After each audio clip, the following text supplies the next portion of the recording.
Dear students, now we will discuss electric field in 3 dimension. जैसे कि अभी आप लोगों ने पोटेंशियल ग्रेडियंट के बारे में पढ़ा और पोटेंशियल ग्रेडियंट मैंने बताया आपको माइनस dv बाई dr, ये मैंने आपको बताया पोटेंशियल ग्रेडियंट। और इसको मैंने आपको बताया था the rate of change of potential with respect to path that is called potential gradient. तो अब अगर हम ये माने कि किसी मतलब स्पेस में हम ये मान लेते हैं कि किसी पर्टिकुलर पॉइंट पर मान लीजिए आपके पास क्या ये एक्स वाई जेड है ऐसे, ठीक है, तो ये क्या वाई और ये क्या एक्स और ये क्या आपके पास किसी पर्टिकुलर पॉइंट पर जो पोटेंशियल है वो हमें कुछ गिवन है और वो पोटेंशियल जो है वो कहाँ पर गिवन है x comma y comma z में। तो हम क्या कर सकते हैं, हम इसको डायमेंशनली फॉर्म में लिख सकते हैं E equal minus dv upon dx i cap minus dv upon dy j cap और minus dv upon dz k cap. ये हम ऐसे लिख सकते हैं। तो इसका जो मीनिंग है ये आपके पास E equal to minus dv by dx का जो मीनिंग हुआ, इसका मतलब ये केवल उनको ही डिफरेंशिएट करेगा जो x डायरेक्शन में होंगे, यानी विद रिस्पेक्ट टू x।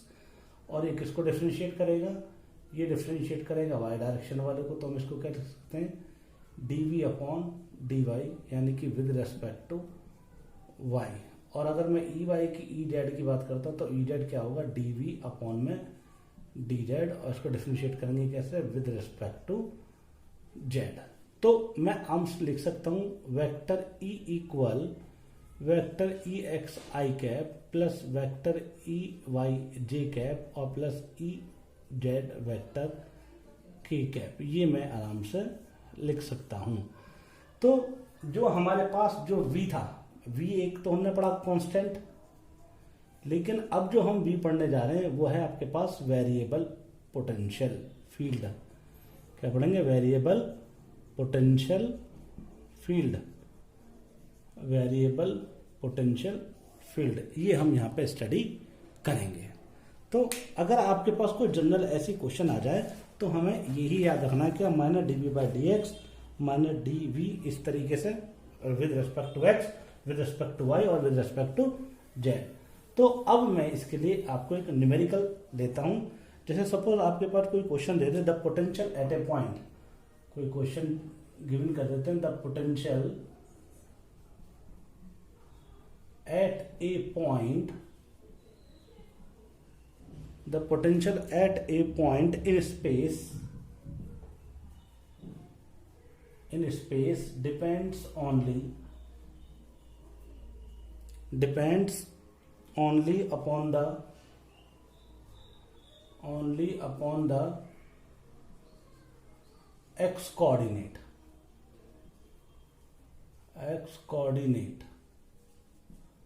ये आपके पास मैंने आपको दिया x coordinate and it is given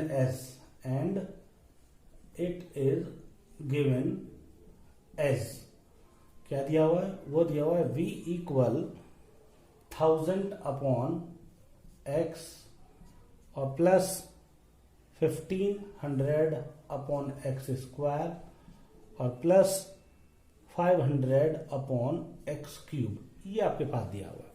तो आपको पता है कि ये पोटेंशियल जो है ये कांस्टेंट नहीं है, x पर डिपेंड कर रहा है, इसलिए उन्होंने लिखा कि x कोऑर्डिनेट पर डिपेंड कर रहा है।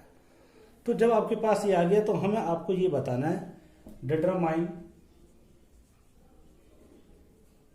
The electric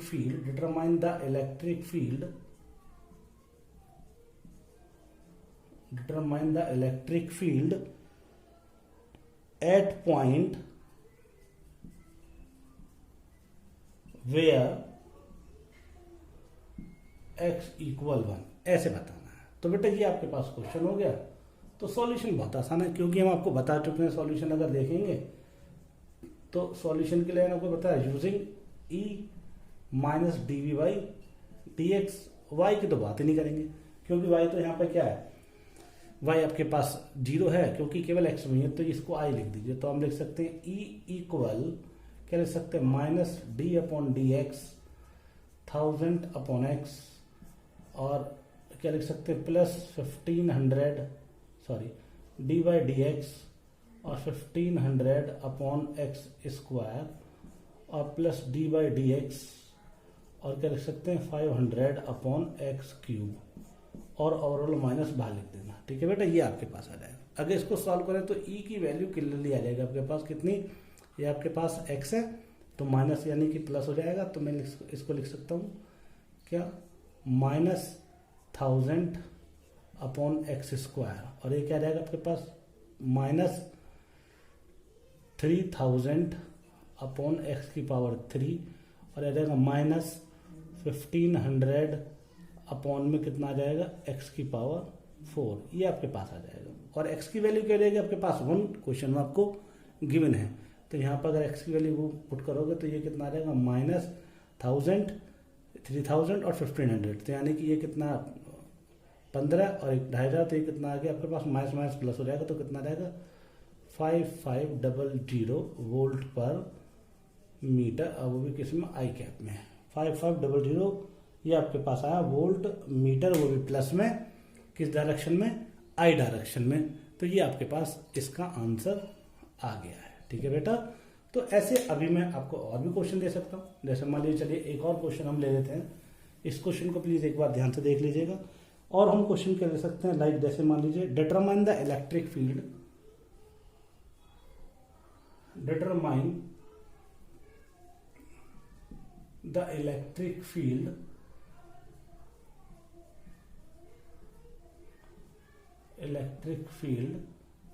if V equal a bracket में x square minus y square, ये आपके पास गिवन है। और आपको इलेक्ट्रिक फील्ड फाइंड आउट करना है कहाँ पर, ये आपको इलेक्ट्रिक फील्ड फाइंड आउट करना है एक्स और वाई दोनों में। तो देखिए सबसे पहले सिंपल टर्म में V आपको दिया हुआ है और यहाँ पे एक्स और वाई दोनों कोऑर्डिनेट दिए हुए हैं, तो इसका मतलब मैं लिख सकता हूँ, सॉल्यूशन आराम से कर सकता हूँ। सॉल्यूशन में अगर जाएं तो ये आपके पास आएगा E equals to minus d v upon में डी एक्स आई कैप और माइनस डी अपॉन में डी वाई और वी जे कैप, ये है आपके पास। तो मैं इसको लिख सकता हूँ E equal minus d upon d x और लिख देता हूँ x square minus y square i cap और minus d upon d y x square minus y square j cap. तो अगर मैं ई कैलकुलेट करता हूँ तो वो मेरे पास आता है माइनस, तो यह रहेगा ही। एक काम करते हैं, हमारे पास जो माइनस है वो तो समझ गए ना, क्योंकि मैंने दोनों बार माइनस लगाया इसलिए। तो अब मैं क्या करता हूँ, इसको डिफरेंशिएट कर लेता हूँ एक्स के रेस्पेक्ट में, तो कितना आ जाएगा। और बेटा यहाँ पे ए भी है, तो ए को मैं क्या कर लेता हूँ, ओवरऑल टोटल बाहर निकाल लेता हूँ, क्योंकि ये ए है। तो इसको लिख देते हैं ए और माइनस इसका क्या आ जाएगा बेटा 2x आई कैप, और y का तो करना ही नहीं है क्योंकि x का मतलब ये केवल x के लिए यहाँ पर आ जाइए माइनस। अब ये क्या जाएगा आपके पास माइनस माइनस यानी कि प्लस, यानी कि 2y, और ये क्या जाएगा आपके पास j कैप। तो इसका आंसर कितना है, E vector equals to 2a और कितना minus x i cap plus Y j cap, ये आपके पास आंसर आ गया है। मैक्सिमम इसका क्या लिख सकते हो, मैग्नीट्यूड, ज़्यादा ज़्यादा मैग्नीट्यूड कितना आ जाएगा आपके पास, ये आ जाएगा 2a और under root x square plus y square, this is the electric field magnitude. ठीक है बेटा, ये हमारे पास आंसर आया कितना 2a एक्स आई प्लस वाई जे कैप। एक बार आराम से देख लीजिए, ये मैंने किया है। तो ये आपके पास minus d v by D x और ये minus d v by D x value put कर दी, तो एक्स का क्या रहेगा आपके पास 2x, तो माइनस 2x, और x का क्या हो जाएगा आपके पास 0, तो माइनस 2y, यानी कि ये कितना रहेगा प्लस 2y, और ये वैल्यू मैंने लिख दिया आपके पास एक्स आई प्लस वाई जे कैप। ठीक है बेटा, कैलकुलेशन एक बार अच्छे से देख लेना हमने कैसे किया है कैसे नहीं किया है। तो अब हम बात करते हैं किसकी, नेक्स्ट टॉपिक की, जिसका नाम है इलेक्ट्रिक पोटेंशियल। अगर हमें कैलकुलेट करना है कंडक्टर्स के लिए तो वो हम कैसे डिफाइन करेंगे, तो मतलब वो मैं बता चुका हूँ। लेकिन मान लीजिए कि अगर हम आपको बोलते हैं कि चार्ज डिस्ट्रीब्यूशन करना है, किस पर, मेटल बॉडीज पर। तो मैं लिख देता हूं चार्ज डिस्ट्रीब्यूशन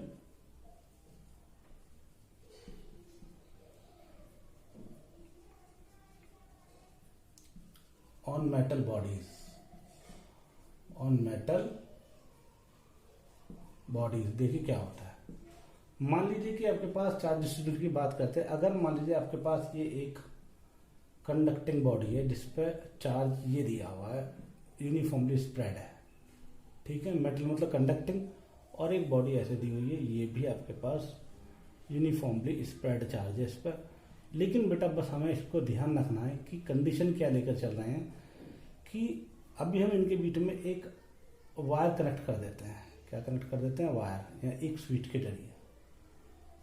ये क्या बेटा? स्विच, ठीक है। अभी स्विच ओपन है, इसका जो रेडियस है वो कितना R1 है, और इसका जो रेडियस है वो है बेटा R2। ओके, दोनों का अभी हमने एक वायर से कनेक्ट किया हुआ है। इसका रेडियस R1 है, इसका रेडियस R2। इस पर चार्ज कितना है? Q1, और इस पर चार्ज कितना है? Q2, ठीक है बेटा। तो अगर आप देखें बिफोर कनेक्शन इन पर चार्ज Q1 Q2 है, तो मैं लिखूंगा when switch closed, when switch closed charge, या लिख देंगे when switch close potential will flow higher to lower potential, higher to lower potential. तो आप जानते हैं कि चार्ज कैसे फिल होता है हमेशा हायर टू लोअर, क्योंकि हमने आपको बताया था इलेक्ट्रिक फील्ड की डायरेक्शन में हमेशा क्या होता है? पोटेंशियल फॉल होता है। ये हमने आपको प्रूव भी करके दिखाया था, VB minus VA minus E.dr। तो अगर हम यहां देखें तो इसका जो पोटेंशियल है, जिसका रेडियस कम होता है उसका पोटेंशियल उतना ही क्या होता है? ज्यादा होता है, क्योंकि V का फॉर्मूला क्या होता है? KQ/R। तो इसका पोटेंशियल ज्यादा है, इसका पोटेंशियल क्या कम है। तो हमने मान लिया जब हमने स्विच को क्लोज किया तो पोटेंशियल हायर से कहाँ जाएगा? लोअर की तरफ। और एक समय ऐसा आएगा कि ये and after some time, after some time the potential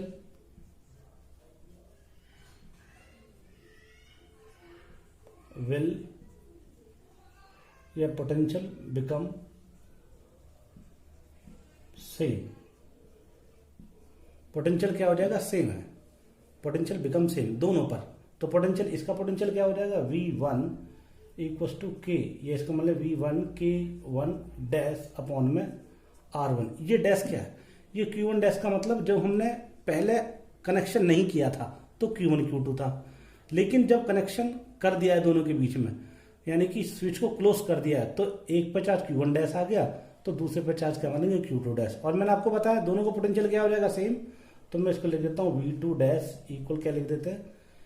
KQ2 dash, और अपन में क्या आ जाएगा? R2। तो अब देखिए, क्योंकि because V1 dash equal to क्या है? V2 डैश बराबर है अकॉर्डिंग टू कंडीशन। अगर मैं दोनों को बराबर पुट करता हूं तो मैं लिख सकता हूं क्या कि KQ1 डैश अपॉन R1 और equal to KQ2 dash upon में R2। कैसे K कट गया, ठीक है। तो ये आपके पास जो सिचुएशन आई है वो आई है Q1 डैश अपॉन में R1 इक्वल टू में Q2 डैश अपॉन में R2। ये Q1 Q2 डैश क्या है मैं बताया था। Q1 dash and Q2 dash charges on bodies when switch closed, ठीक है ना। ये है, ये आपके पास हमने दिखा दिया। तो बेटा अगर आप ये देखें तो ये मेरे पास आ गया, तो मैं थोड़ा सा और इसको क्या करता हूँ, सॉल्व करता हूँ। देखिए कैसे, अगर मैं इसको ऐसा लेके चलता हूँ कि आपको पता है कि E का जो फॉर्मूला होता है, सिग्मा का फॉर्मूला, सिग्मा क्या होता है? Q/A। तो ये क्या हो जाएगा? सिग्मा Q1 डैश, और ये आ जाएगा Q1 डैश अपॉन में 4 पाई R1 स्क्वायर। इसी तरीके से क्या हो जाएगा? सिग्मा 1, और आ जाएगा सिग्मा 2 Q2 डैश अपॉन में 4 पाई R2 स्क्वायर, ये आपके पास आ जाएगा।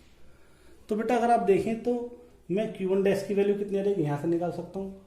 Q1 डैश की जो वैल्यू आएगी वो आएगी सिग्मा 1 इंटू 4 पाई R1 स्क्वायर, ये आपके पास आएगा। और सिग्मा 2 की वैल्यू जो आएगी, मतलब Q2 डैश की वैल्यू जो आएगी वो आपके पास आएगी कितने बेटा, सिग्मा 2 इंटू 4 पाई R2 स्क्वायर, ये आपके पास आएगा।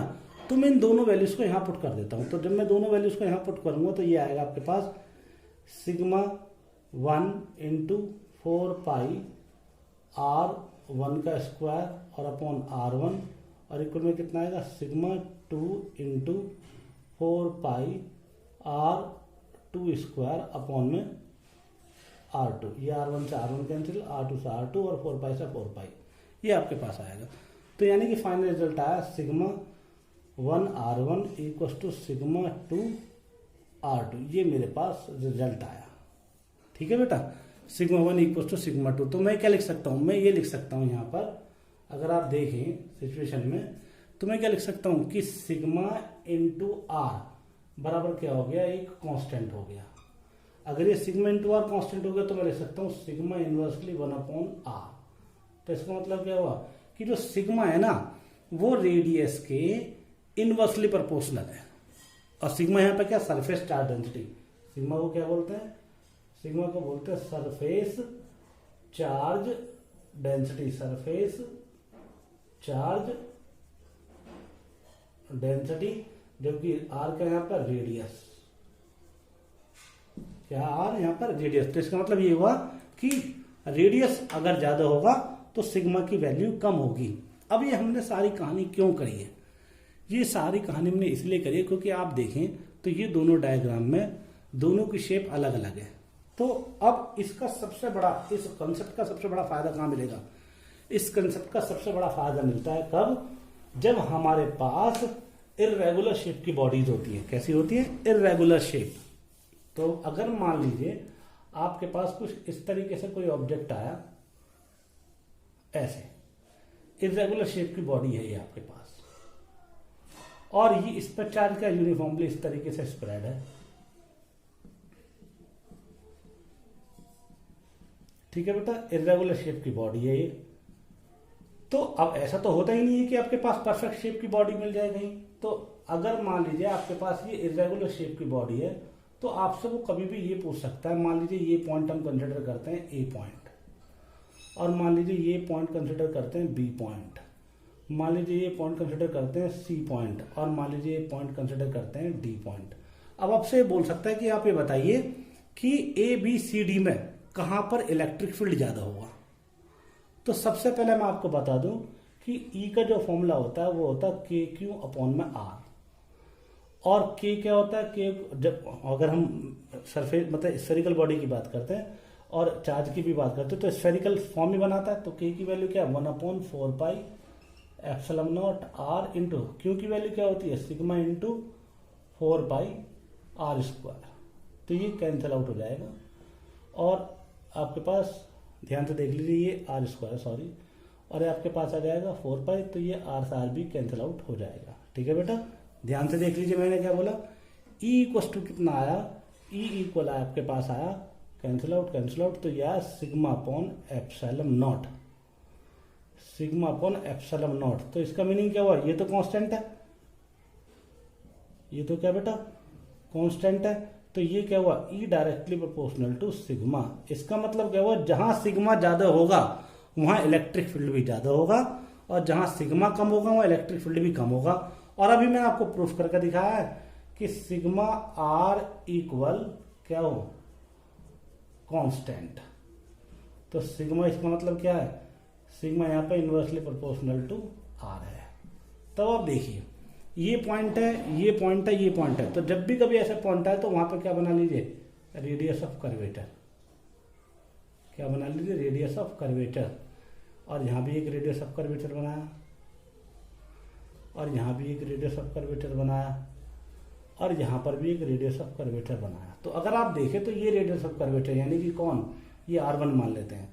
यहाँ रेडियस ऑफ कर्वेचर क्या मान लेते हैं, अगर आप देखें तो ये वाला पॉइंट, ये एक काम कर लेते हैं, कोई एक पॉइंट कंसिडर कर लेते हैं बी और सी में से। तो इसको हटा देते हैं, इसको लिख देते हैं बी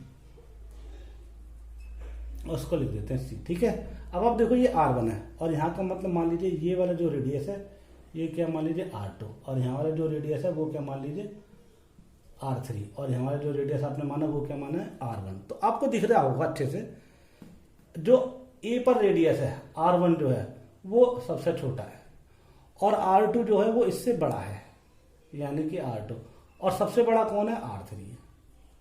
तो आपसे ये पूछ सकता है, आप ये बताइए A, B, C में से किस पर इलेक्ट्रिक फील्ड सबसे ज्यादा होगा। तो देख लीजिए ये दोनों एक दूसरे के इनवर्स है, तो जहां पर रेडियस ज्यादा होगा, जहां पर रेडियस ज्यादा होगा वहां सिग्मा कम होगा और अगर जहां सिग्मा कम होगा तो वहां इलेक्ट्रिक फील्ड भी कम होगा। ध्यान से देख लीजिए ये दोनों एक दूसरे के इनवर्सली प्रोपोर्शनल है।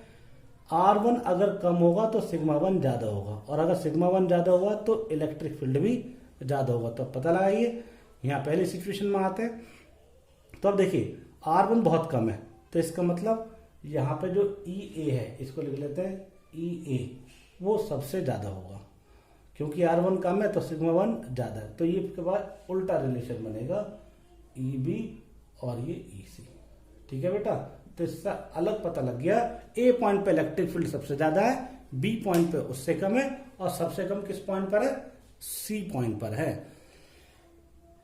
तो इसको बोलते हैं हम क्या, इर्रेगुलर शेप बॉडीज पर किसी पर्टिकुलर पॉइंट पर इलेक्ट्रिक फील्ड की वैल्यू निकालना, क्योंकि वहां पर जो आपके पास सिग्मा है, सिग्मा बोले तो सरफेस चार्ज डेंसिटी, वो डिपेंड करती है वहां पर रेडियस ऑफ कर्वेचर पर, और रेडियस ऑफ कर्वेचर और सिग्मा दोनों एक दूसरे के इनवर्सली प्रोपोर्शनल होते हैं।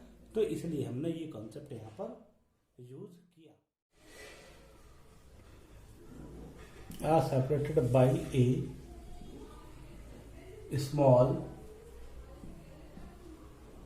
distance, are separated by a small distance। तो हम इसको कैसे लिख सकते हैं, लाइक मान लीजिए आपके पास क्या है, ये एक दो, आपके पास एक माइनस क्यू और ये आपके पास क्या प्लस क्यू है। डाइपोल में पहले माइनस क्यू रखेंगे और फिर प्लस क्यू ही रखेंगे और ये आपके पास क्या है डाइपोल है। ठीक है, मैंने आपको बताया था माइनस क्यू और प्लस क्यू दो चार्ज एक दूसरे से सेपरेशन पर होते हैं और ये इनका मिड पॉइंट है। कौन सा पॉइंट है, मिड पॉइंट, और दोनों के बीच का डिस्टेंस हम मान सकते हैं 2d। क्या मान सकते हैं, 2d की जगह आप लिख दीजिए 2l, क्योंकि d ये बाद में आएगा। ठीक है, 2l। ओके, तो ये आपके पास क्या, ये पूरा जो सिस्टम है ये क्या है, ये आपके पास है इलेक्ट्रिक डाइपोल। ठीक है बेटा, इलेक्ट्रिक डाइपोल। ओके, ये हमने पढ़ा आपके पास इलेक्ट्रिक डाइपोल। अब इलेक्ट्रिक डाइपोल के फायदे क्या हैं, देखो जैसा आपने नाम सुना होगा HCl, हाइड्रोक्लोरिक एसिड, ये भी एक डाइपोल है, क्योंकि क्या है अगर इसको हम ब्रेक करते तो H+ और Cl- होता है, तो ये क्या डाइपोल्स ही हैं। तो अगर हम डाइपोल की बात करते हैं तो एक माइनस क्यू और एक प्लस क्यू चार्ज है। फिर हम इसके लिए जो पढ़ते हैं वो है moment of electric dipole. Moment of electric dipole, moment of electric dipole क्या होता है, दोनों में फर्क है। डाइपोल क्या होता है वो मैंने आपको बता दिया। मोमेंट ऑफ इलेक्ट्रिक डाइपोल होता है बेटा simple, the product between any one charge and distance between them, यानी कि दोनों, और इसको रिप्रेजेंट करते हैं P से। तो ये आता है आपके पास P equals to Q into 2L, Q into 2L। और एक बात ध्यान रखिए, मोमेंट ऑफ इलेक्ट्रिक डाइपोल एक वेक्टर क्वांटिटी है, it is a vector quantity, it is a vector quantity. Dipole की बात नहीं कर रहा हूं मैं, मोमेंट ऑफ इलेक्ट्रिक डाइपोल एक वेक्टर क्वांटिटी है और इसकी डायरेक्शन होती है and its direction negative to कहां होती है, पॉजिटिव की तरफ, and its direction negative to positive होती है। ये आपके पास डाइपोल की मैं बात कर रहा हूं, इलेक्ट्रिक डाइपोल की, अब वो भी उसके मोमेंट की। तो मोमेंट ऑफ इलेक्ट्रिक डाइपोल। इसको किससे दिखाते हैं? पी से। और क्योंकि आपके पास एक इसका सिंबॉलिक रिप्रेजेंट है। अब मैं यहां पर डाइपोल का बिहेवियर चेक करेंगे। जैसे डाइपोल हमने आपको बताया था कि इनको पढ़ते क्यों, तो इसलिए तो पढ़ते हैं क्योंकि जैसे HCl है, CaCl2 है, या फिर NaCl है, ये सब डाइपोल है। अब ये डाइपोल हैं तो जब ये क्या करते हैं, इनको इलेक्ट्रिक फील्ड में रखते हैं, तो इलेक्ट्रिक फील्ड में रखने पर इन पर कुछ इम्पैक्ट आता है। तो वो हम इसके एप्लीकेशन पढ़ेंगे, और वो एप्लीकेशन क्या है वो मैं चालू करता हूँ। तो देखिए एप्लीकेशन क्या है, यूनिट वगैरह आपको पहचान लीजिए, खुद देख लीजिए। तो हम लिखेंगे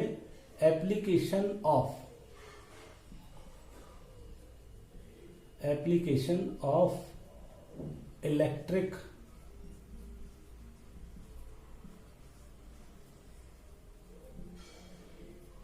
dipole. Application of electric dipole. अब देखिए एप्लीकेशन कैसे होते हैं बेटा।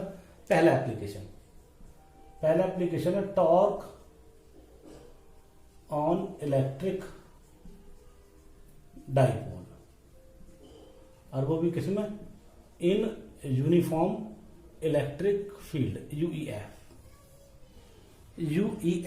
ठीक है बेटा। तो देखिए ध्यान से कैसे करेंगे। तो अगर मैं आपसे बोलता हूं कि ये आपके पास क्या एक इलेक्ट्रिक फील्ड है, वो भी यूनिफॉर्म है बेटा, ठीक है ना। नॉन यूनिफॉर्म में बताएंगे क्या होता है, पहले यूनिफॉर्म का केस पढ़ेंगे। और अगर मान लीजिए ये आपके पास क्या एक डाइपोल है, ओके। डाइपोल में क्या होता है, एक चार्ज यहाँ होता है, एक चार्ज यहाँ होता है, और ये कैसा चार्ज है? माइनस चार्ज है, और एक कैसा चार्ज है? प्लस चार्ज है। ठीक है बेटा। तो अगर मैं लिखता हूं कि यहाँ पर एक क्या माइनस चार्ज, और ये यहाँ पर क्या है बेटा? Plus charge. तो आपको ये पता होना चाहिए कि डाइपोल में माइनस प्लस की चार्ज होने की वजह से, यानी कि जैसे ही प्लस चार्ज को आप इलेक्ट्रिक फील्ड में रखोगे तो उस पर एक फोर्स लगेगी। वो फोर्स लगेगी किस डायरेक्शन में? वो लगेगी हमेशा इलेक्ट्रिक फील्ड की डायरेक्शन में। तो ये F1 आ जाएगी प्लस QE। इसी तरीके से यहाँ पर आएगी, यहाँ पर जो फोर्स की वैल्यू आएगी वो इलेक्ट्रिक फील्ड के अपोजिट लगेगी, तो ये आएगी F2 equal to minus QE। तो ध्यान रखिए जहां पर इक्वल एंड अपोजिट फोर्सेस आ जाती हैं, क्या आ जाती हैं? Where equal and opposite forces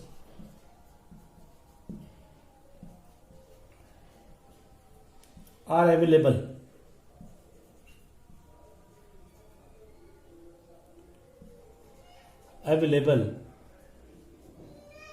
they can provide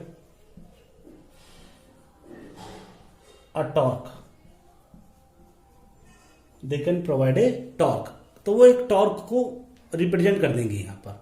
अब वो कैसे निकाल सकते हैं, देखिए मान लीजिए टॉर्क आप किसी भी पॉइंट का अबाउट ले सकते हैं। टॉर्क के लिए क्या होना चाहिए? टॉर्क के लिए होनी चाहिए, टॉर्क का जो फॉर्मूला होता है बेटा, वो होता है R क्रॉस F। ये तो आप जानते हैं। तो torque equals to R cross F, ये है आपके पास। ठीक है, ओके। अब होगा क्या इस केस में? जो डाइपोल है, डाइपोल हमेशा कोशिश करेगा वो इलेक्ट्रिक फील्ड की डायरेक्शन में रहे, क्योंकि डाइपोल की डायरेक्शन क्या होती है? माइनस से प्लस। तो ये टॉर्क क्या करेगा? इसको ऐसा करने की कोशिश करेगा क्योंकि वो इलेक्ट्रिक फील्ड की डायरेक्शन में अलाइन हो जाए। तो अब हमने क्या कर दिया, उसको यहां से ऐसे घुमा दिया, कितने एंगल पर? थीटा एंगल पर। तो अगर इसकी लेंथ कितनी है? 12। कितनी लेंथ है इसकी? अगर 12, तो ये देखिए ये कंपोनेंट कितना आता है? ये कंपोनेंट आपके पास आता है 12 साइन थीटा, जबकि ये वाला कंपोनेंट कितना आता है? ये वाला कंपोनेंट आएगा आपके पास 12 कॉस थीटा।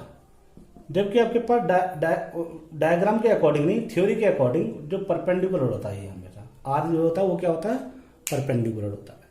तो अब मैं इसको देखूं तो यहाँ पे ये फोर्स जो हो गया F इक्वल टू QE, और ये क्या होगी? Perpendicular distance.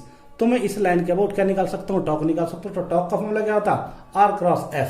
तो टॉर्क मेरे पास आता है, टॉर्क इक्वल, R की वैल्यू कितनी है आपके पास? R की वैल्यू है 12 साइन थीटा, और इनटू में ये आपके पास कितना आ जाता है? QE। अगर मैं इसको सॉल्व करता तो टॉर्क का फॉर्मूला आता है आपके पास Q इंटू 12, और यह आता है E साइन थीटा। अभी मैंने थोड़ी देर पहले लिखवाया था बिकॉज Q इंटू 12 क्या होता है, Q इंटू 12 होता है P। तो टॉर्क का फॉर्मूला क्या होता है आपके पास, PE साइन थीटा। ये आपके पास टॉर्क आ गया। ठीक है बेटा, ये हमारे पास किसकी वैल्यू है, ये टॉर्क की वैल्यू कैलकुलेट होकर आई है। अब थोड़ा सा ध्यान दीजिएगा, जब मैं इस डाइपोल को ऐसे घुमाऊंगा, तो ऐसे घुमाने का मतलब क्या है कि कोई एक्सटर्नल एजेंट इसको ऐसे घुमाएगा, ऐसे। ठीक है, तो अगर कोई डाइपोल ऐसे रखा हुआ है तो डाइपोल उसको ऐसे घुमाएगा, जबकि इलेक्ट्रिक फील्ड क्या करेगा, उसको ऐसे करने की कोशिश करेगा। तो इसका मतलब यहां पर दो फोर्सेस अप्लाई हो रही हैं। कौन कौन सी, एक फोर्स तो अप्लाई हो रही है किसकी, इलेक्ट्रिक फील्ड की, और एक फोर्स हो रही है एक्सटर्नल एजेंट की। एक्सटर्नल एजेंट क्या कर रहा है, वो डाइपोल को ऐसे लेके जा रहा है, यानी कि किस डायरेक्शन में, एंटी क्लॉकवाइज डायरेक्शन में। जबकि आपके पास जो इलेक्ट्रिक फोर्स है वो उसको किस डायरेक्शन में लेकर आ रही है, क्लॉकवाइज डायरेक्शन में। तो मैं लिख देता हूं, जो आपके पास, डायग्राम को मिटा देता हूं बेटा, डायग्राम में मिटा के यहां अब आप समझ गए होंगे डायग्राम में, मैं लिख देता हूं, external force provide the anti clockwise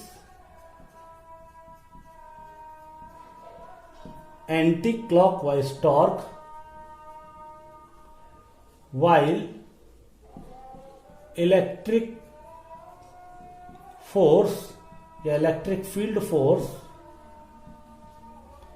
provide anti clockwise direction. ठीक है बेटा, तो ये आपके पास आपको अच्छे से याद होना चाहिए, बहुत इंपॉर्टेंट पॉइंट है। तो टॉर्क का फॉर्मूला क्या है, पी साइन थीटा। और अगर मैं रख दूं इफ थीटा की वैल्यू कितनी हो जाए, 90 डिग्री, यानी कि डाइपोल कैसे रख दिया जाए, डाइपोल की डायरेक्शन इलेक्ट्रिक फील्ड की डायरेक्शन परपेंडिकुलर, तो उस समय टॉर्क सबसे ज्यादा होता है, तो होता है torque maximum equal to PE। और अगर वेक्टर फॉर्म में लिखेंगे तो टॉर्क वेक्टर मैक्स और इक्वल टू में क्या हो जाएगा, P cross vector E cross. तो ये आपके पास क्या आ जाता है बेटा, मैक्सिमम टॉर्क आ जाएगा। कब, जब उसे हम थीटा इक्वल टू 90 डिग्री पर रखेंगे।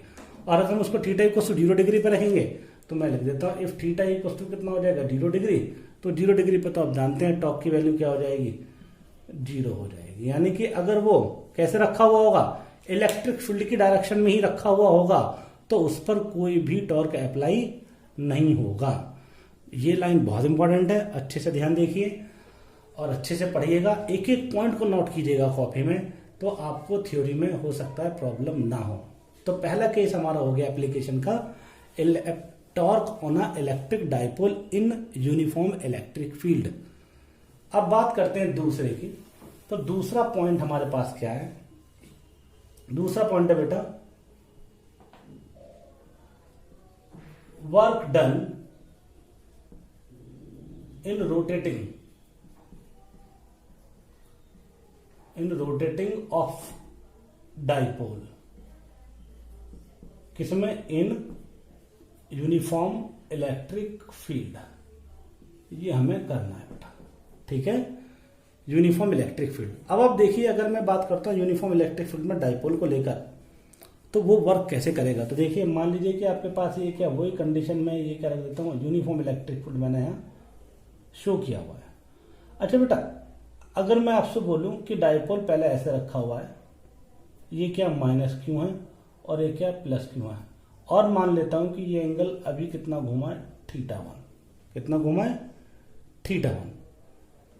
सपोज अब मैंने डाइपोल को ऐसे घुमा दिया,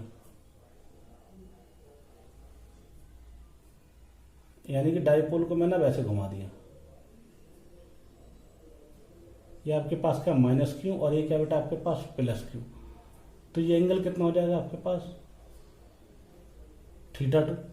कितना हो जाएगा बेटा, ये θ2। तो अब जो हमें θ2 और θ1 में जो इस कंडीशन में हमें क्या लगेगा, वर्क डन, वो हमें कैलकुलेट करना है। तो देखिए, बहुत आराम से कर सकते हैं।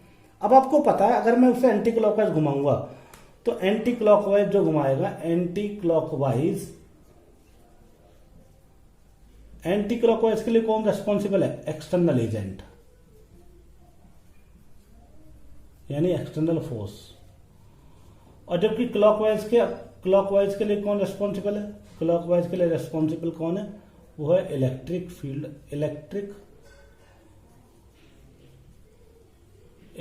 Field force. ठीक है बेटा, ये आपके पास है इलेक्ट्रिक फील्ड फोर्स। ये दो रेस्पॉन्सिबल फैक्टर्स हैं। तो ये तो घुमाएगा एंटी क्लॉकवाइज, जबकि ये कैसे लाएगा? क्लॉकवाइज। ओके, तो आपको पता, मैं वर्क डन निकाल लेता हूं एक्सटर्नल एजेंट की वजह से। तो वर्क डन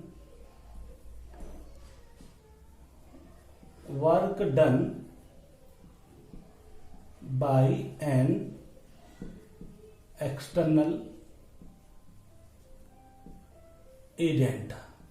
ठीक है बेटा, तो एक्सटर्नल एजेंट क्या होता है? डीडब्ल्यू का फॉर्मूला क्या होता है? एफ एक्सटर्नल इंटू, मैं ये मान लेता हूं कि वर्क डन का फॉर्मूला क्या होता है? D W equal to F into d x. तो आप जानते हैं। लेकिन बेटा यहाँ रोटेटिंग की बात हो रही है। किसकी बात हो रही है? रोटेटिंग की। तो जब अगर बॉडी सीधी कंडीशन में जाती है तो वहां तो काम करता है लीनियर डिस्प्लेसमेंट, लेकिन यहाँ पे तो एंगुलर डिस्प्लेसमेंट हो रहा है। तो इसलिए यहाँ वर्क डन रोटेटिंग आएगा। तो इसलिए यहाँ पर टॉर्क भी क्या होगा? एक्सटर्नल होगा। तो अगर फोर्स एक्सटर्नल है तो टॉर्क भी क्या बन जाएगा? एक्सटर्नल।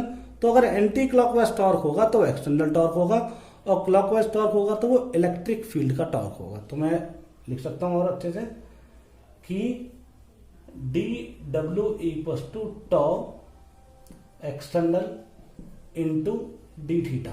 ये आपके पास होता है एंगुलर केस में। अब लिखेंगे बिकॉज टॉर्क का फॉर्मूला क्या होता है? टॉ एक्सटर्नल हमने आपको बताया था कितना होता है? PE sine theta. तो मैं लिख देता हूं, तो डी डब्ल्यू equal to PE sine theta d theta और इंटीग्रेशन। ठीक है ना। अब आप देखिए, जब पहला एंगल कितना था? पहला एंगल था θ1, तो वर्क डन 0 था। ठीक है, ये मान लीजिए क्या है? θ2, और ये वर्क डन W हो गया। तो W इक्वल पीई और कॉस थीटा साइन थीटा क्या हो जाएगा बेटा? माइनस कॉस थीटा, और लिमिट क्या आ जाएगी? Upper limit minus lower limit. ये आपके पास सिचुएशन बनेगी। तो W इक्वल टू क्या होगा? पीई ब्रैकेट में माइनस कॉस θ2 और माइनस माइनस प्लस कॉस θ1। ठीक है बेटा। और आप जानते हैं क्योंकि ये वर्क डन किसने किया? एक्सटर्नल है। तो एक्सटर्नल एजेंट ने किया है, तो W जो एक्सटर्नल ये चल रहा है, ये एक्सटर्नल है बेटा। एक्सटर्नल और एक्सटर्नल, अगर ये एक्सटर्नल चल रहा है तो एक्सटर्नल का मतलब क्या होगा? पीई, और ये क्या जाएगा आपके पास? क्योंकि आपको पता फाइनल माइनस इनिशियल होता है, तो मैं क्या लिखूंगा? या ऐसे काम कर लेते हैं, लिख ही देते हैं। क्योंकि हमने फॉर्मूला लिखा work done by external agent PE equal cos θ1 minus cos θ2। तो ये आपके पास है work done by external agent. ठीक है, ये हमने आपको अभी प्रूफ करके दिखाया। लेकिन अब यहां पे एक और टर्म आती है जिसको बोलते हैं interaction energy of dipole in uniform electric field. अब देखिए कैसे, मान लीजिए आपके पास कोई क्या है, एक इलेक्ट्रिक फील्ड यूनिफॉर्म ऐसे दिखाया हुआ है मैंने। ठीक है, और ये आपके पास एक डाइपोल रखा हुआ है, ये माइनस क्यों है बेटा, और एक आपके पास प्लस क्यों है। ओके, तो अब ये मान के चलिए कि आपके पास ये इक्यू पोटेंशियल सरफेस में 2 पॉइंट दिखाए गए हैं, और 2 पॉइंट चार्ज की वजह से डाइपोल के यहां पर पोटेंशियल मान लीजिए V1 है, और यहां पर पोटेंशियल क्या मान लीजिए V2। ठीक है ना, डाइपोल के चार्ज की वजह से। तो एक V1 हो गया और एक V2 हो गया, और ये मान लीजिए डाइपोल ने एंगल बना रखा है कितना? थीटा। तो बेटा अब आप देखिए इलेक्ट्रिक फील्ड इस डायरेक्शन में है। ओके, तो जब कभी भी आप बात करते हैं 2 पॉइंट चार्जेस के बीच में V1 V2 को लेकर, तो आप अच्छे तरीके से जानते हैं सिचुएशन क्या होती है। V2 minus V1 equal to minus E dot dr। लेकिन यहां थोड़ा सा अब समझना पड़ेगा, इस क्वेश्चन में हमने वहां पे इसमें एंगल इंट्रोड्यूस नहीं किया था। क्यों? क्योंकि वहां पे इलेक्ट्रिक फील्ड में दो पॉइंट ऐसे लिए थे, ए ऐसा था और बी ऐसा था, यानी कि इलेक्ट्रिक फील्ड के डायरेक्शन के साथ कोई एंगल नहीं था पॉइंट्स का। लेकिन यहां पर अगर ए पॉइंट ये मानते हैं और बी पॉइंट ये मानते हैं तो यहां पे इलेक्ट्रिक फील्ड के साथ एंगल बना हुआ है। तो इसलिए आप क्या कीजिए, डाइपोल को या इलेक्ट्रिक फील्ड को आप डाइपोल के डायरेक्शन में ले जाइए। जैसे इलेक्ट्रिक फील्ड, तो इलेक्ट्रिक फील्ड के दो कंपोनेंट आ सकते हैं। ये वाला कंपोनेंट क्या आ सकता है, ई साइन थीटा, जबकि ये वाला कंपोनेंट क्या आ सकता है, ये वाला कंपोनेंट आ सकता है ई कॉस थीटा। आ सकता है बेटा E sine theta, E cos theta. तो मुझे क्या चाहिए, जो डाइपोल की ही डायरेक्शन में हो, तो यानी कि ये वाला काम करेगा। तो मैं इसको क्या लिख सकता हूं, v b minus v a equal to minus integration E cos theta into d r. ये आपके पास आ गया, ठीक है।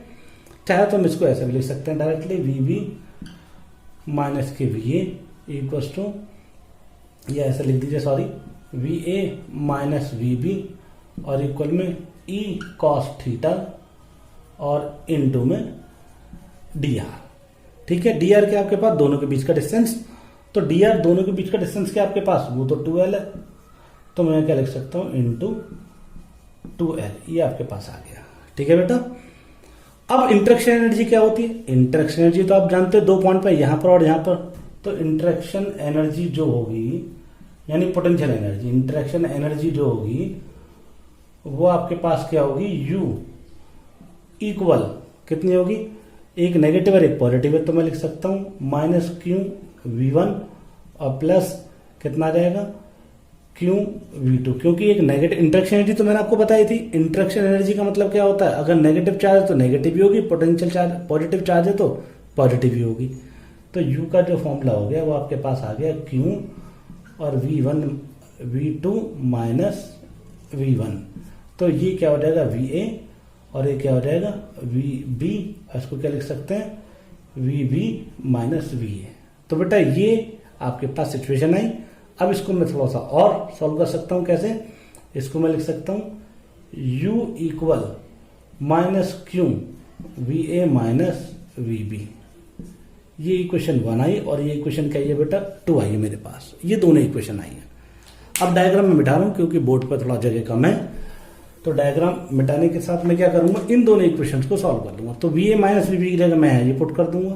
तो यहाँ पे क्या आ जाएगा आपके पास, ये आ जाएगा U इक्वल माइनस, ये आपके पास यहाँ लिख देता हूँ माइनस क्यू, और VA माइनस VB की वैल्यू कितनी बेटा, ये है आपके पास कितनी, E कॉस थीटा और इंटू में क्या है 2l। अगर आप देखिए तो U इक्वल जो आएगा आपके पास वो आएगा माइनस क्यू इंटू 2l और ये क्या है E कॉस थीटा। और आपको ये पता होना चाहिए क्यू इंटू 2l क्या होता है, क्यू इंटू 2l होता है dipole moment, P equal to Q into 2l। ये तो जानते हैं आप बेटा, मैंने अभी बताया था। तो यहां पुट कर सकते हैं, नाउ U इक्वल माइनस कितना आ जाएगा, PE कॉस थीटा। बहुत इंपॉर्टेंट फॉर्मूला है, याद रखिएगा। तो U इक्वल टू क्या आ जाएगा, माइनस PE कॉस थीटा। ठीक है। अब जब इंटरेक्शन एनर्जी आ गई है तो इंटरेक्शन एनर्जी अलग अलग एंगल पे आप अलग अलग एंगल पे फाइंड आउट कर सकते हैं। फॉर थीटा वन के लिए क्या लिख दोगे, U1 कितना आ जाएगा, माइनस PE कॉस थीटा 1 और U2 कितना आ जाएगा, U2 आ जाएगा आपके पास PE कॉस थीटा 2। ये किसके लिए, फॉर थीटा 1 एंड थीटा 2। ये आपके पास आ जाएगा थीटा 1 और थीटा 2 के लिए। जब थीटा 1 और थीटा 2 के लिए वैल्यू आ जाएगी तो हम आसानी से और कर सकते हैं। कैसे, देखिए एनर्जी क्या होती है, final minus initial, U2 minus U1 किसके बराबर होता है, वर्क डन के होता है। तो मैं क्या लिखूंगा, ये आपके पास आ जाएगा, सॉल्व कर लीजिए। तो कितना आएगा, PE और ब्रैकेट में क्या आ जाएगा बेटा आपके पास, ये भी बेटा माइनस है, सॉरी, तो यहां रख दीजिए। कितना आ जाएगा, U2 माइनस U1 यानी कि दिस, और माइनस माइनस प्लस, तो वो यही बन जाएगा कितना, cos theta 1 minus cos theta 2। तो यहाँ पर जो डेल्टा U आएगा और जो W आएगा वो कितना आएगा, PE cos theta 1 minus cos theta 2, जो हमने कैलकुलेट किया था work done by external agent, ये आपके पास क्या है, इंटरेक्शन एनर्जी का चेंज, और ये क्या आपके पास इंटरेक्शन एनर्जी। ओके, अब आपके पास यहां एक सिचुएशन आती है, क्योंकि आपको पता है कि कहीं पर अगर क्लॉकवाइज और एंटी क्लॉकवाइज, या फिर जैसे अभी हमने आपको सबसे पहले एक कॉन्सेप्ट पढ़ाया था पहले वीडियो लेक्चर में ही, कि स्टेबल और अनस्टेबल इक्विलिब्रियम, तो वो यहां भी आ सकता है। और वो कैसा आ सकता है वो सुनिए। अगर मैं बात करता हूं स्टेबल एंड अनस्टेबल इक्विलिब्रियम की, तो कैसे करेंगे इसको डिफाइन, तो स्टेबल एंड अनस्टेबल इक्विलिब्रियम,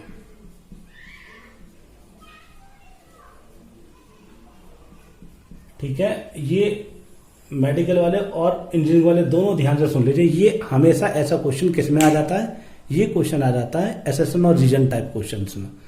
तो स्टेबल और अनस्टेबल सबसे पहले सुनिए, मैंने आपको पिछली बार भी बताया था वीडियो लेक्चर में, उसको अच्छे से देखना, कि अगर मान लीजिए कि कोई ऐसी फोर्स डेवलप होती है जिसको हम रिस्टोरिंग फोर्स बोलते हैं, अगर वो फोर्स किसी पार्टिकल को उसके इनिशियल कंडीशन में लेकर आ सकती है, वापस लेकर आ सकती है उसके मीन पोजीशन पर, तो हम उस कंडीशन को बोलते हैं स्टेबल इक्विलिब्रियम। लेकिन अगर कोई फोर्स ऐसी है कि बॉडी पे लग तो रही है, लेकिन वो उसको उसके मीन पॉइंट पर वापस नहीं लेकर आ सकती, तो उसको बोलते हैं हम अनस्टेबल इक्विलिब्रियम। तो अब देखिए, जैसे मैं इसके डायपोल की बात करता हूं, तो ये आपके पास क्या है, ये कंडीशन मैंने आपको यहां दिखाई इलेक्ट्रिक फील्ड की। अब आप खुद सोचिए, या दो तीन बनाता हूं, ये चलिए एक कंडीशन और, ये दूसरा डायग्राम, ठीक है बेटा। अगर मान लीजिए डायपोल ऐसे रखा हुआ है, यानी कि यहां माइनस और यहां प्लस, ठीक है। सपोज इनिशियल कंडीशन में डायपोल ऐसे रखा हुआ था, यानी ये माइनस क्यू और ये क्या प्लस क्यू है, तो यानी कि यहां पर थीटा, इस केस में थीटा क्या होगा, 0 डिग्री।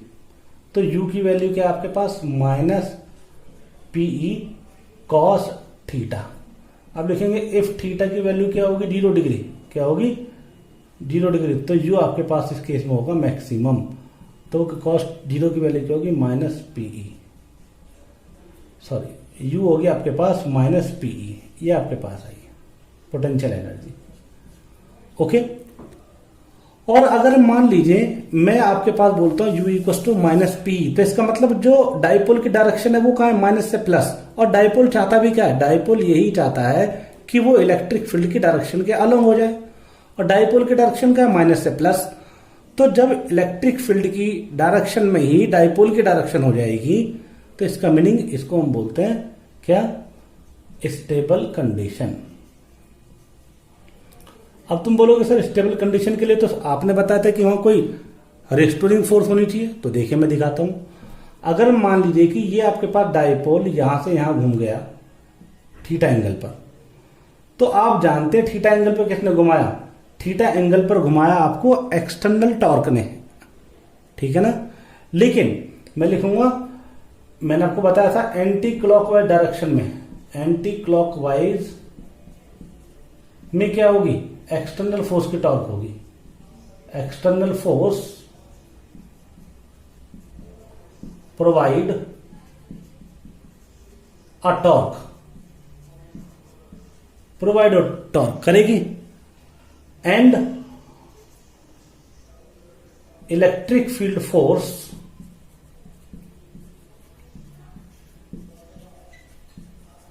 Provide clockwise torque. और इस क्लॉकवाइज टॉर्क को क्या बोलेंगे हम, रेस्टोरिंग टॉर्क। क्या बोलेंगे इसको, रेस्टोरिंग टॉर्क। और ये रेस्टोरिंग टॉर्क क्या करेगा, ये रेस्टोरिंग टॉर्क बॉडी को उसके इस वाली पोजीशन में लाने की कोशिश करेगा। तो इसका मतलब क्या हुआ कि यहां पे एक फोर्स ऐसी अवेलेबल है जो उस डायपोल को इलेक्ट्रिक फील्ड की डायरेक्शन में वापस लेकर आ सकती है। तो इसको बोलेंगे हम क्या, स्टेबल इक्विलिब्रियम। क्या बोलेंगे बेटा, स्टेबल इक्विलिब्रियम।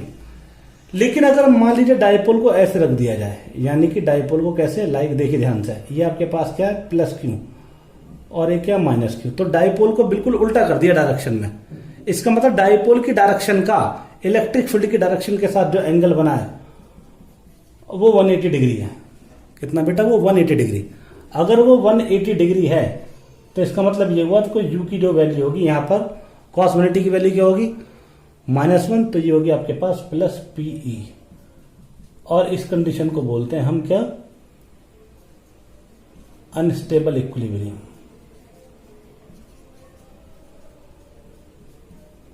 क्या बोलते हैं? Unstable equilibrium. और अनस्टेबल इक्विलिब्रियम तो होगा ही।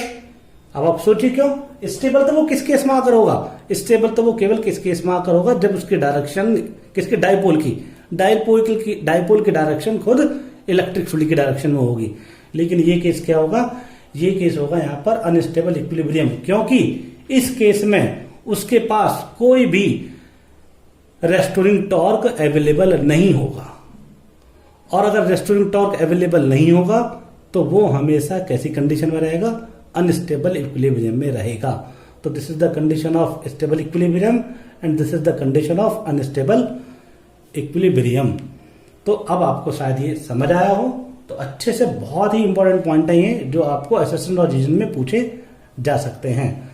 तो अब मैं बात करता हूं नेक्स्ट टर्म किसकी? Third application. वो क्या है? इलेक्ट्रिक फील्ड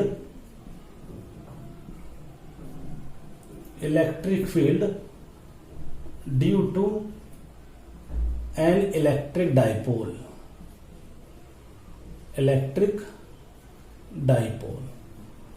देखिए कैसे दोनों कंडीशन साथ साथ लेके चलूंगा, क्योंकि अब चैप्टर काफी लेंथ है। तो मैं मान लेता हूं ये आपके पास क्या है? एक डाइपोल है और एक क्या? -Q और एक क्या बेटा? +Q। और मैं यहां निकालना चाहता हूं तो ये डिस्टेंस क्या मान लेता हूं? यहां से यहां तक कि ये जो सेंटर है, और सेंटर से इस पॉइंट का डिस्टेंस क्या मान लेता हूं? R मान लेता हूं। तो ये डिस्टेंस कितनी है आपके पास? आप जानते हैं ये डिस्टेंस कितनी है? L। और ये डिस्टेंस भी कितनी है? L, क्योंकि दोनों के बीच का डिस्टेंस कितना होता है? 2L। ठीक है बेटा। तो हमें इलेक्ट्रिक फील्ड कहां चाहिए? इस पॉइंट पर। तो ये क्या? माइनस चार्ज है। माइनस चार्ज की वजह से इस पॉइंट पर जो इलेक्ट्रिक फील्ड होगा वो इस डायरेक्शन में होगा। इसका नाम है E1। ठीक है, या नाम लिख दीजिए E2। और प्लस की वजह से जो इस पॉइंट पर इलेक्ट्रिक फील्ड होगा वो आउटवर्ड होगा। वो क्या होगा? E1। ठीक है बेटा। तो मैं क्या निकालूंगा? Electric field due two plus charge at P। तो मैं क्या लिखूंगा? E1 इक्वल टू क्या लिखूंगा? KQ upon distance. डिस्टेंस यहां से कितनी होगी? देखिए ये कितना है? L। तो ये यहां से यहां तक की जो डिस्टेंस होगी वो होगी R - L। तो मैं लिखूंगा KQ अपॉन R - L का होल स्क्वायर। इसी तरीके से electric field due to -Q कहां पर? एट P पर। तो वो क्या होगी? वो डायरेक्शन होगी। और यहां से डिस्टेंस कितनी है? ये कितनी है? L है। तो डिस्टेंस कितनी होगी? R + L। तो ये आ जाएगा E2 equal to KQ upon में R + L का होल स्क्वायर। ठीक है बेटा। आपको पता है इसके डायरेक्शन का इधर है और इसके डायरेक्शन का इधर है, तो दोनों के बीच कितना एंगल है? 180 डिग्री। तो रिजल्टिंग जो होगा resulting electric field eight P। तो बेटा आप क्या लिखोगे? E इक्वल E1 - E2 किस डायरेक्शन में? इस डायरेक्शन में। तो जैसे हमने यहां लिखा तो हम इसको आगे सॉल्व कर सकते हैं। देखिए कैसे? E1 की वैल्यू पुट कर दीजिए। तो E1 की वैल्यू आएगी आपके पास KQ और ब्रैकेट में 1/R - L का R + L का होल स्क्वायर, R - L का होल स्क्वायर, और प्लस माइनस लिखने बेटा -R + L का होल स्क्वायर। ये आपके पास आता है। इसको अगर मैं सॉल्व करूंगा तो आएगा KQ ब्रैकेट में अपॉन में क्या आएगा? R² - L² का होल स्क्वायर। तो इसको ओपन करेंगे, जब इसको कैलकुलेट करेंगे तो ये आ जाएगा 4RL। कैलकुलेट कर लेना अच्छे से। कैसे किया मैंने? मैं तो डायरेक्ट लिख रहा हूँ, आप कैलकुलेट कर लेना। तो E की वैल्यू कितनी आएगी आपके पास? KQ और इंटू में कितना आएगा? 2 × 2L और अपॉन में क्या आया? R² - L² की वैल्यू होल स्क्वायर। ये आपके पास आया। तो जब बेटा मैं इसको सॉल्व करूंगा तो लिखूंगा देखो Q × 12, क्योंकि Q × 12 क्या होता है? Q × 12 होता है P। तो P इक्वल टू क्या होता है, Q इंटू 12। तो मैं लिखूंगा E इक्वल 2K, या ऐसे लिख दूंगा K इंटू 2P और अपॉन में R square minus L square का होल स्क्वायर। ये आपके पास इलेक्ट्रिक फील्ड आ गया। अब इसमें कंडीशन पुट कर सकते हैं। कंडीशन कैसे पुट कर सकते हो, इफ L बहुत छोटा हो किससे, R से, तो L स्क्वायर को क्या कर सकते हैं, नेग्लेक्ट। L स्क्वायर क्या कर सकते हैं, नेग्लेक्ट। तो यहाँ L स्क्वायर को नेग्लेक्ट कर दीजिए, तो E की वैल्यू कितनी आ जाएगी, K इंटू 2P अपॉन में ये कितना आ जाएगा, R की पावर 4। तो E की जो वैल्यू आई और K की वैल्यू क्या होती है, 1/4 पाई एप्सिलॉन नॉट। आप जानते हैं तो क्या आ जाएगा, 1/4 pi epsilon not into 2P upon में R की पावर 4। ये आपके पास इलेक्ट्रिक फील्ड आ गया। अच्छा बेटा एक चीज और ध्यान रखना, हमने किसको लीव किया है, हमने लीव किया है कि यहाँ पे R माइनस L, ठीक है। तो R स्क्वायर को तो एक बार कैलकुलेशन चेक कर लेते हैं, कोई गड़बड़ ना हो। तो L को हमने लीव किया। अच्छा बेटा यहाँ पे Q इंटू 12 आ गया, तो ये आपके पास रिलेशन आ गया कितना, E equal to 1 electric field at the axis of, इसको बोलते हैं एक्सियल पॉइंट। कौन सा पॉइंट, एक्सियल पॉइंट। एक्सियल पॉइंट का मीनिंग क्या होता है, अगर डाइपोल की डायरेक्शन में आपको इलेक्ट्रिक फील्ड निकालना है तो डाइपोल की डायरेक्शन में जो इलेक्ट्रिक फील्ड कैलकुलेट होगा वो आपके पास इस तरीके से हम फाइंड आउट कर सकते हैं। तो बेटा कैलकुलेशन प्लीज एक बार अच्छे से देख लीजिएगा, ओके। अच्छा हाँ बेटा एक देखो, ये एक R यहाँ भी है, तो इंटू ये R यहाँ भी है, तो इंटू ये R यहाँ भी है, तो इसका मतलब एक R यहाँ भी बचेगा, तो यहाँ से R कैंसिल, तो यहाँ पर आ जाएगा R3। ठीक है, तो इसलिए प्लीज मैं बोल रहा हूँ कैलकुलेशन एक बार अच्छे से आप देख लीजिएगा, और एक R यहाँ भी आएगा। तो ये आपके पास है electric field eight axial point, यानी कि in the direction of dipole. Okay, तो अब इसका दूसरा पॉइंट चलते हैं। दूसरा पॉइंट क्या है, electric field at the axial, axial तो करा दिया हमने, electric field at the perpendicular distance, यानी कि लाइक ऐसे, ये माइनस क्यू और ये प्लस क्यू है। ये बेटा ध्यान रखना, ये कोई रॉड नहीं है, ये डाइपोल है, और ये आपके पास क्या परपेंडिकुलर पॉइंट है ये। और यहां से डिस्टेंस क्या होगी, यहां से डिस्टेंस क्या होगी, देखिए ये माइनस चार्ज है, तो इस पॉइंट पर जो इलेक्ट्रिक फील्ड की डायरेक्शन होगी वो ऐसे होगी, ये होगी E1 E2। और बेटा इस पॉइंट पे इसकी वजह से यहाँ इलेक्ट्रिक फील्ड की डायरेक्शन होगी वो ये होगी, ये क्या होगी E2।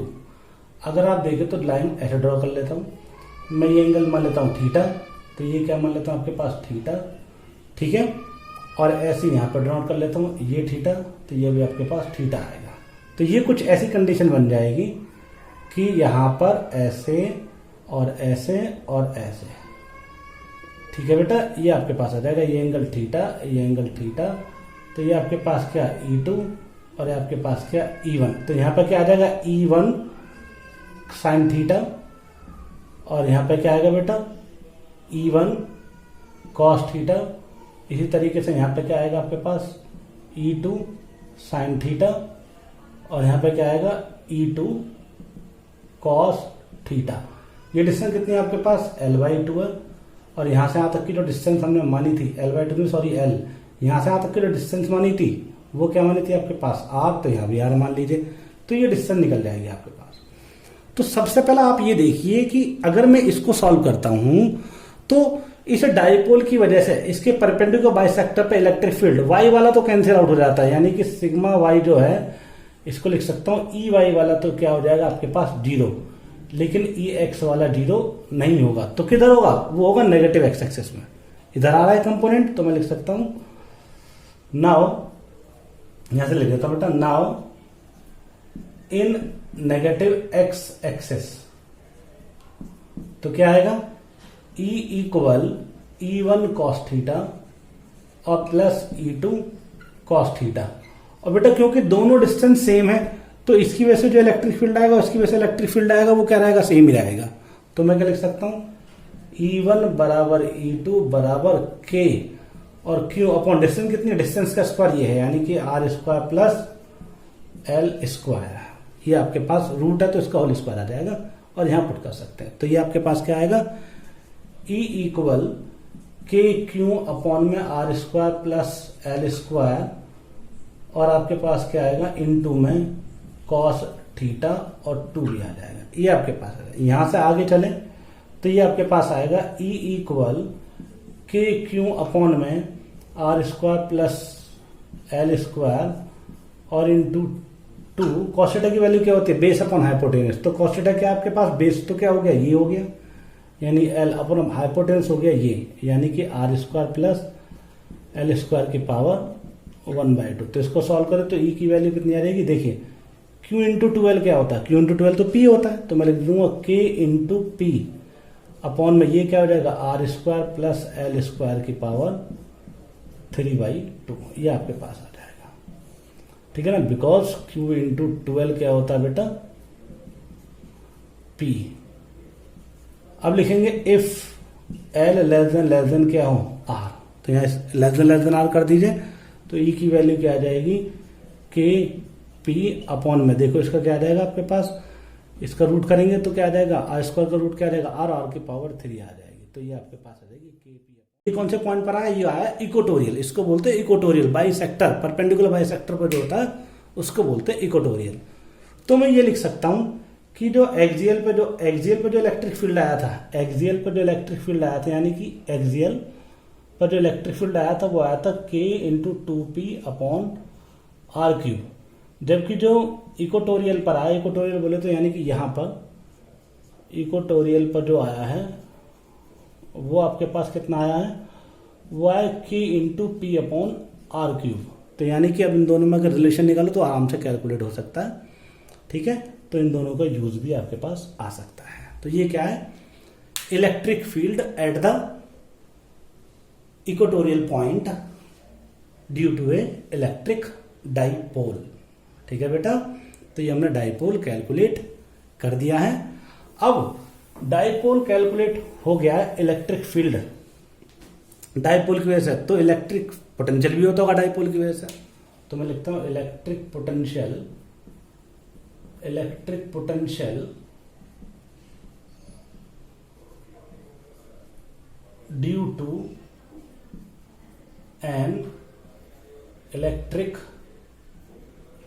डाइपोल। तो बेटा देखो इलेक्ट्रिक पोटेंशियल में तो पोटेंशियल की तो कोई डायरेक्शन ही नहीं होती, तो वो तो डायरेक्शन आराम से आ जाएगा। देखिए अगर मान लीजिए मैं यहाँ डायरेक्ट लिखता हूँ कि ये माइनस क्यू है और ये आपके पास प्लस क्यू है, और यहाँ से P पॉइंट पर हमें क्या निकालना है, ये एक्सियल पॉइंट हो गया, और यहाँ से सेंटर से डिस्टेंस कितनी है R है, और यहाँ से यहाँ तक की डिस्टेंस कितनी है L है, और यहाँ से यहाँ तक की डिस्टेंस भी कितनी है L है। तो इस पॉइंट पे पोटेंशियल किसकी वजह से निकाले, प्लस की वजह से। तो ये आएगा K क्यू अपॉन यहाँ से यहाँ तक की डिस्टेंस कितनी है, ये कितना R, ये L, तो यहाँ से जो यहाँ तक की डिस्टेंस है वो है R माइनस L। तो ये क्या आ जाएगा K Q upon R minus L, ठीक है, किसकी वजह से, प्लस चार्ज की वजह से। ओके, अब अगर मैं V2 निकालू किसकी वजह से, माइनस क्यू की वजह से, तो पोटेंशियल तो माइनस की वजह से माइनस होगा, प्लस की वजह से प्लस, तो माइनस K क्यू अपॉन में कितना आ गया, यहाँ से डिस्टेंस कितनी है, ये कितनी है L और ये कितनी है R, तो टोटल डिस्टेंस कितनी होगी R प्लस L। तो ये आपके पास होगी किसकी वजह से, माइनस क्यू की वजह से। पोटेंशियल कैसी क्वांटिटी है, स्केलर, तो डायरेक्ट ऐड होगी, तो V equals to V1 plus V2। तो ये आपके पास आ जाएगा K क्यू अपॉन में R माइनस L और माइनस K क्यू अपॉन में R प्लस L, ये आपके पास आ गया। इसको सॉल्व करें तो ये आ जाएगा आपके पास K क्यू और ये आ जाएगा अपॉन में R square minus L square, ये आपके पास आएगा, और ये आएगा R प्लस L और माइनस R और प्लस L, तो ये दो कैंसिल आउट हो गए। तो यहाँ पे जो वैल्यू आएगी वो आपके पास आएगी V इक्वल्स टू के क्यू और आ जाएगा अपॉन में R square minus L square और इंटू 12 और Q इंटू 12 क्या होता है P। तो मैं इसको आगे क्या लिख सकता हूँ, V इक्वल क्या लिख सकता हूँ, K इंटू पी और अपन में क्या आ जाएगा R square minus L square, ये आपके पास आ जाएगा। कंडीशन पुट कर दीजिए if L less than R, तो L स्क्वायर को क्या कर दीजिए नेगलेक्ट, अगर नेगलेक्ट करेंगे तो V की वैल्यू कितनी आ जाएगी K P upon R square, ये आपके पास आ गया डाइपोल का पोटेंशियल, कहां पर, एक्सियल पॉइंट पर। और बेटा अगर इक्वेटोरियल पॉइंट की बात करो तो इक्वेटोरियल पॉइंट पे तो कैसे हो जाएगा, जीरो ही हो जाएगा। क्यों हो जाएगा, यहाँ पर अगर आप देखें ये डिस्टेंस कितनी है आपके पास L, ये डिस्टेंस कितनी है L, ये कितना माइनस क्यू और ये कितना है प्लस क्यू।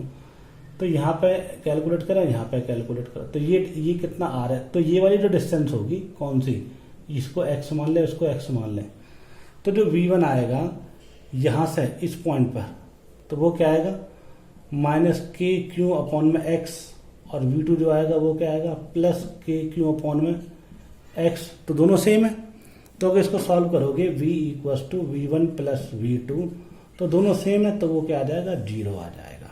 क्या आ जाएगा, जीरो। तो इक्वेटोरियल पॉइंट पर पोटेंशियल क्या होता है, जीरो। तो ये क्या था आपके पास इलेक्ट्रिक डाइपोल।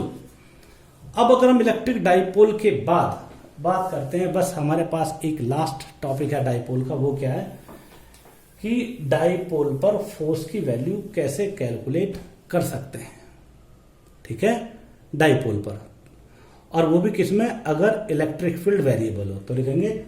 बस ये बता दो, न्यूमेरिकल के लिहाज से बहुत इंपॉर्टेंट है। फिर उसके बाद हमारा ये इलेक्ट्रिक पोर्शन खत्म होगा। इसके बाद हम फिर बात करेंगे किसकी, गॉस लॉ की बात कर सकते हैं। तो force on electric dipole.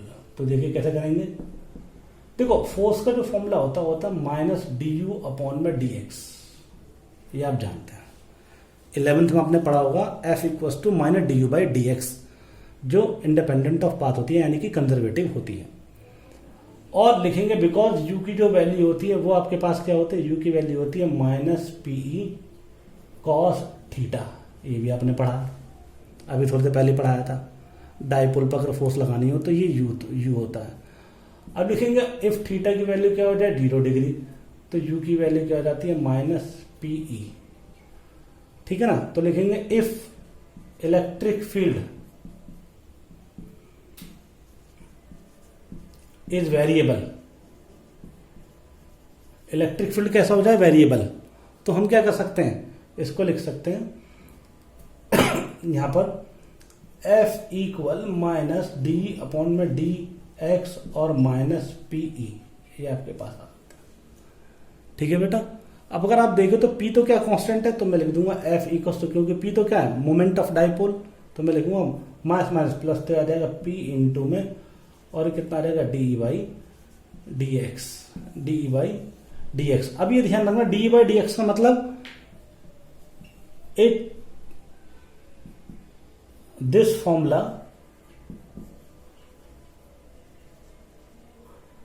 Is valid only for X axis, Y axis के लिए नहीं, क्योंकि अगर डी बाई डी एक्स लिखा तो इसका मतलब एक्स एक्सिस के लिए है, अगर डी बाई डी वाई लिखा हुआ तो ये वाई एक्सिस के लिए, मतलब यूनिडायरेक्शनल है। तो ध्यान रखना, ये आपके क्या फोर्स ऑन डाइपोल बहुत इंपॉर्टेंट है, न्यूमेरिकल आते हैं पूछने के लिए। तो ये आपके पास था क्या इलेक्ट्रिक फील्ड का जो हमने पोर्शन बताया। अब इससे आगे हम आसानी से आपको नेक्स्ट टॉपिक की तरफ मूव करेंगे। वो क्या है, वो होगा हमारे पास गॉस लॉ। लेकिन उससे पहले मैं आपको एक डीपीपी दूंगा, और डीपीपी में हर कॉन्सेप्ट पे करीब करीब 5-5, 10-10 क्वेश्चन होंगे, वो आप मुझे सबमिट करेंगे।